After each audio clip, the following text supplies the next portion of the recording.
buenas tardes, amables televidentes. Les damos la bienvenida al programa Una mirada crítica sobre Guatemala, que se transmite a través de TV Maya, el canal multicultural de Guatemala. Debo decirles que este es el último programa de este año y es un programa especial porque coincide con la discusión de los 20 años que se cumplen en diciembre de la firma de los acuerdos de paz o del acuerdo de paz último, y también coincide, sin que nosotros así lo hayamos planificado, con que hoy se está discutiendo en tercera lectura las reformas constitucionales en materia de justicia en el Congreso de la República, un tema que está relacionado con los acuerdos de paz que se firmaron en el país hace 20 años y que buscaban erradicar las causas del enfrentamiento armado que en el país se había desarrollado por 36 años o más. Entonces, ese es el marco inmediato en el que situamos el tema que vamos a tratar hoy, que es los 20 años de los acuerdos de paz. No podemos hablar de todos los acuerdos, pero podemos intentar ir generando un panorama para entender mejor qué ha pasado en estos 20 años. Y para ayudarnos en eso, hemos invitado hoy a Renzo Rosal. Renzo Rosal es politólogo, analista independiente y columnista del periódico. Semanalmente sale una columna de Renzo en el periódico, así que le damos a Renzo una cordial bienvenida y un agradecimiento por estar hoy con nosotros. También está con nosotros Manuela Alvarado. Manuela es miembro de la comunidad lingüística quiché, fue diputada al Congreso de la República y también representante en el Consejo Nacional para el cumplimiento de los acuerdos de paz. Me acuerdo bien cuando estabas ahí, Manuela. Muchas gracias por estar con nosotros. Y también nos acompaña Israel Macario. Israel es miembro de la comunidad lingüística cachiquel y es integrante de Plataforma Agraria, una alianza multisectorial que surge en el país en el año 2000. Así que le damos la bienvenida también a Israel y les agradecemos a los tres de nuevo por estar aquí con nosotros. También agradecemos a nuestros televidentes que nos sintonizan a través de Canal 5 y a quienes nos ven por servicio de cable en el Quiché, en Sololá, en Suchitepeques, así como a quienes nos sintonizan a través de Internet, que es a través del Ustream, ¿verdad? www.ustream TV Maya. Así que estamos ya listos para comenzar nuestra conversación. Lo primero que yo quisiera pedirles a nuestros invitados, también pensando en aquellos jovencitos que no habían nacido hace 20 años, ¿verdad? Un poco repasar cuál fue el espíritu, por qué se firmaron estos acuerdos de paz. Pero también como cada uno de ustedes nos puede hablar de un acuerdo en particular, ¿verdad? Vamos a enfocar en el acuerdo sobre identidad y derechos de los pueblos indígenas, en el acuerdo sobre reformas constitucionales y legislación electoral, y en el acuerdo que tiene que ver con los aspectos socioeconómicos y agrarios. Pero también podemos ir dando miradas generales, ¿verdad? Comencemos intentando la mirada general para hablar de por qué se firmaron los acuerdos, cuál fue la intención. No sé si podríamos comenzar. ¿Quién quiere comenzar? Cualquiera que quiera. Bueno, comienzo. Manuela, gracias.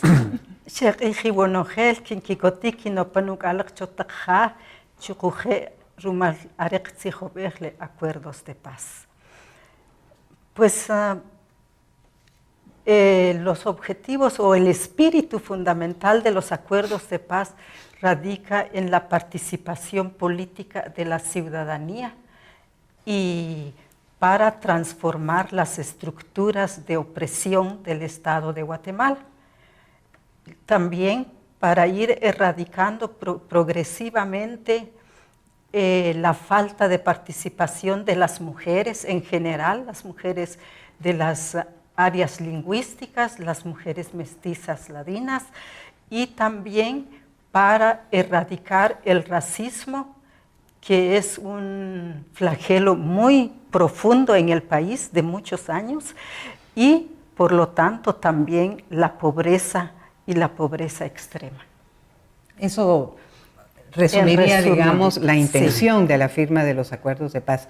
¿Qué dirías tú, Renzo, en relación con esto? Bueno, comparto lo que plantea Manuela y agregaría en el sentido que creo que algo, un ingrediente fundamental de los acuerdos de paz de Guatemala es ir muchísimo más allá de un cese al fuego. Es decir, tratar de abordar en forma muy sistemática, y por eso es que hablamos de los acuerdos de paz en plural, un abanico, digamos, de diferentes tipos de instrumentos, de tratar de ir al fondo de los elementos que dieron origen al conflicto armado interno. Entonces, ir más a tratar de ir no solamente a decir, bueno, ya se firmó la paz y se saludaron y firmaron un documento, sino ir un poco a la parte estructural. Creo que la médula, la parte económica, agraria, política, electoral, social, etcétera, las diferentes dimensiones que están en el foco, en el ADN, digámoslo así, de las razones que motivaron el conflicto. ¿Tú sí estarías entonces de acuerdo en que los acuerdos de paz buscan erradicar esas causas profundas que tienen que ver con la participación, lo que hablaba Manuela, pero también con aspectos socioeconómicos y demás? Por supuesto, y sentar las bases, diría yo que la esencia está en sentar las bases de un modelo de desarrollo incluyente, no racista, donde el tema de la equidad, los derechos humanos fueran parte de esa génesis central que permitiera, digamos, reconducir en mejor plano a la sociedad guatemalteca. Israel, ¿y usted qué diría en cuanto a esto? Bien, buenas tardes una vez más a los oyentes. El espíritu fundamental, quizás, dicho de otra forma, y como bien lo han dicho los compañeros, es buscar reconocer que la persona tiene derechos, ¿no? Todos tienen derecho, la cual, pues, en ese periodo, pues mucha gente no gozaban de derecho a la vida, ¿no? Sabíamos cuánta gente, pues, cuánta gente perdieron sus papás, sus mamás, sus hermanos, cuánta gente también no tenían que comer en ese caso, ¿no? Cuánta gente sufría, cuánta gente no tenía acceso a educación, a poder vivir en tranquilidad. Pero sabíamos, se sabe también, pero había gente que sí gozaba de tanta riqueza que el país tiene. Yo creo que los acuerdos de paz justamente lo que busca es cómo hacer que la población en general tengan los mismos accesos en educación, en salud, en alimentación, como asimismo tengan las mismas oportunidades en poder tener esa vinculación, esa relación con la madre naturaleza, y cómo desarrollar su forma de producir y su forma de convivir en una armonía desde las costumbres, desde las tradiciones, desde la forma que ellos consideran ver a la madre naturaleza. Y eso pasa justamente porque todos deben gozar de un pedacito de tierra, ¿no? Todos deben gozar de una educación a partir de sus culturas, de sus tradiciones. Pasa también porque todos deben desarrollar sus formas de vida particulares desde cada punto de vista, desde cada tradición, desde cada grupo étnico o pueblos, como hoy por hoy se menciona. Buscaba una transformación social, ¿no? Gracias Israel. Tal vez vinculando esto último que decía Israel, Manuela, y hablando un poco del acuerdo sobre identidad y derecho de los pueblos indígenas, ¿tú dirías que efectivamente cuando ese acuerdo es firmado, esa es, digamos, la línea de utopía que busca? Esa es la línea de utopía que busca, porque parte de la situación del país en esos momentos es que los pueblos pues solo estaban como mano de obra y salarios bajos, y también que las políticas públicas nunca incluyeron la pertinencia cultural, estaba invisibilizada. O sea, todo ese aspecto es lo que constituye y podríamos llamar el racismo del Estado de Guatemala. Que es como el racismo estructural. Exacto, el racismo estructural. Nos queda un minuto, Renzo, pero vamos a seguir hablando de estas cosas. Yo solo quiero comenzar la conversación contigo sobre este tema de las reformas constitucionales y de la cuestión electoral, que hoy tiene mucha relevancia por lo que está sucediendo en el Congreso, pero digamos, ¿qué buscaba este acuerdo? En esencia lo que buscaba era tratar de elevar el nivel de compromiso del Estado guatemalteco, más allá de los simples, digamos, que no son simples, pero solamente de esquematizar principios y valores, era buscar que tuviera un amarre en términos de impulsar cambios en el orden constitucional. Por eso es que el acuerdo firmado en diciembre del 96, el 6-7 de diciembre, se llamó así, el Acuerdo sobre Reformas Constitucionales y Régimen Electoral, y que fue sometido a un proceso derivado de esto. Es que se llevó a cabo en el año 99 un intento afortunado en términos de todo lo que llevó atrás, De pero democracia, lamentablemente que ganó el no, digamos, que se sometió en mayo del 99, una consulta popular, que ahora la tenemos que tener y era como ciudadanos, como guatemaltecos, muy vigente, porque hoy lo que estamos viendo es un nuevo intento de reformas constitucionales, en este caso anclado en una de las partes del acuerdo de paz, que es el tema de la justicia. En el caso de este acuerdo de paz era mucho más amplio, ahora estamos hablando de algo focalizado, pero inclusive a pesar de ser focalizado, tal parece que nos seguimos sometiendo a las mismas dimensiones de los juegos de poder. Vamos a regresar a ese tema. Después del corte les invitamos, amables televidentes, a ver la entrevista interesante que está inmediatamente.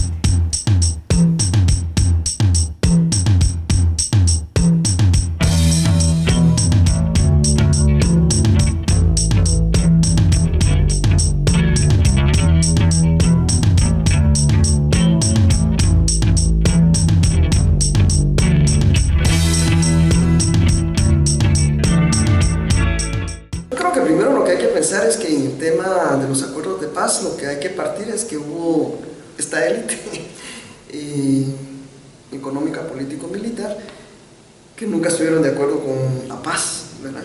Porque uno siempre dice la paz no es posible si no es tan rentable como la guerra, y entonces cuando estás haciendo la paz obviamente también surgen nuevos actores, ¿verdad? Que no son necesariamente de los que viven de la guerra, pero en muchos lugares haces la paz porque va a ser tan rentable como la guerra, nada más que bajo otro esquema.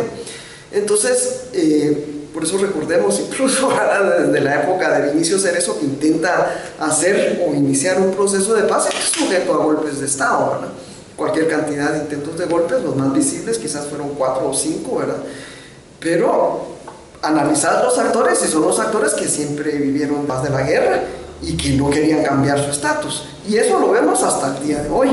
Entonces, como que esos actores político-económicos no militares no han cambiado mucho, se han medio transformado, se han acomodado. Antes eran escuadrones de la muerte, que después le llamamos SIACs, hoy se llaman redes político-económico ilícitas, ¿verdad? Pero lo que ha habido, quizás cambio de circunstancias, actualización a las circunstancias. Por ejemplo, sí, en el Acuerdo Global de Derechos Humanos estuvo el compromiso del Estado de desarticular a las SIACs, que no lo quisieron hacer. Esas SIACs eran los escuadrones de la muerte. Claro, las organizaciones de derechos humanos empezamos a exigir el cumplimiento de ese derecho, y sale la CICIACS, que es desechada, dijéramos, por la Corte de Constitucionalidad, pero un grupo de funcionarios del gobierno de Merced, que también habían sido parte de los negociadores de paz, lo que hace es hacer una actualización de lo que se pretendía. Entonces, digo esto porque la agenda y los acuerdos siguen siendo vigentes, que quizás lo único que tenés que hacer es actualizarlo y verlo desde una visión ya más actualizada, pero los temas son exactamente los mismos, porque lo que se pretendía con los acuerdos de paz era terminar con lo que había originado el conflicto armado. Esa concentración de poder continúa hasta el día de hoy, con distintas formas y distintos actores, pero la concentración de poder continúa. Esa concentración de poder, ¿a qué te llevó? A lo que ellos dicen, ¿verdad? La exclusión económica, social y política, con esta carga, dijéramos, clasista y racista, ¿verdad? Entonces eso también continúa hasta el día de hoy, ¿verdad? Y por eso es que al día de hoy siguen sin tener esa legitimidad. ¿Y cómo lo vemos hoy? Por ejemplo, se expresó en el año pasado con las manifestaciones públicas que hubo, y fue a ese sistema político de esta trinca infernal, ¿verdad?, de que ha estado ejerciendo o concentrado con el poder, de tal manera que si el objetivo de los acuerdos de paz era terminar con el conflicto armado, hacer un fortalecimiento institucional, estos actores que no querían, porque no querían que los nuevos actores surgieran, y lo vemos porque cuáles fueron las peticiones. Estamos hablando exactamente los mismos acuerdos, especialmente todo lo que tiene que ver con el acuerdo del fortalecimiento del poder civil y el papel del ejército en una sociedad democrática. en donde estaba todo lo del Congreso, donde ya se hablaba que los diputados no deben de repetir más allá de un periodo, o sea, hicimos el año pasado, que se debe de hacer más democráticamente el partido político, también volvió a salir el año pasado. O sea, los temas son exactamente lo mismo, y que vimos que 20 años después, estos grupos que estuvieron en contra de los acuerdos de paz, en contra del cambio democrático, ¿verdad?, de no querer entender la democracia, siguen siendo los mismos. Bueno, siempre hemos hablado que el problema que hemos tenido como guatemaltecos es la falta de memoria, y que también hay toda una intencionalidad de que no haya memoria. Entonces, uno de los retos que teníamos cuando estábamos con los acuerdos de paz, era cómo la gente se empezaba a apropiar de los acuerdos de paz. Pero también hay toda una intencionalidad de estos grupos de poder, de decir, ya como se perdió el referéndum, los acuerdos de paz ya no sirven. Pero estamos viendo que los acuerdos de paz siguen siendo tan vigentes como en aquel entonces, ¿verdad? Entonces, las generaciones nuevas, después de 20 años, tienen que, hacer ese ejercicio de tener una visión crítica, de volver a estudiar y regresar, que ahora con la visión de ellos, ¿verdad?, se puedan actualizar esas visiones, porque también el pensamiento de hace 20 años, de quienes en algún momento fueron actores, no es lo mismo de cómo piensa la generación de ahora. Esa es la visión, por eso decía, lo importante es la actualización, ¿verdad?, y la visión de los cambios que han habido globalmente.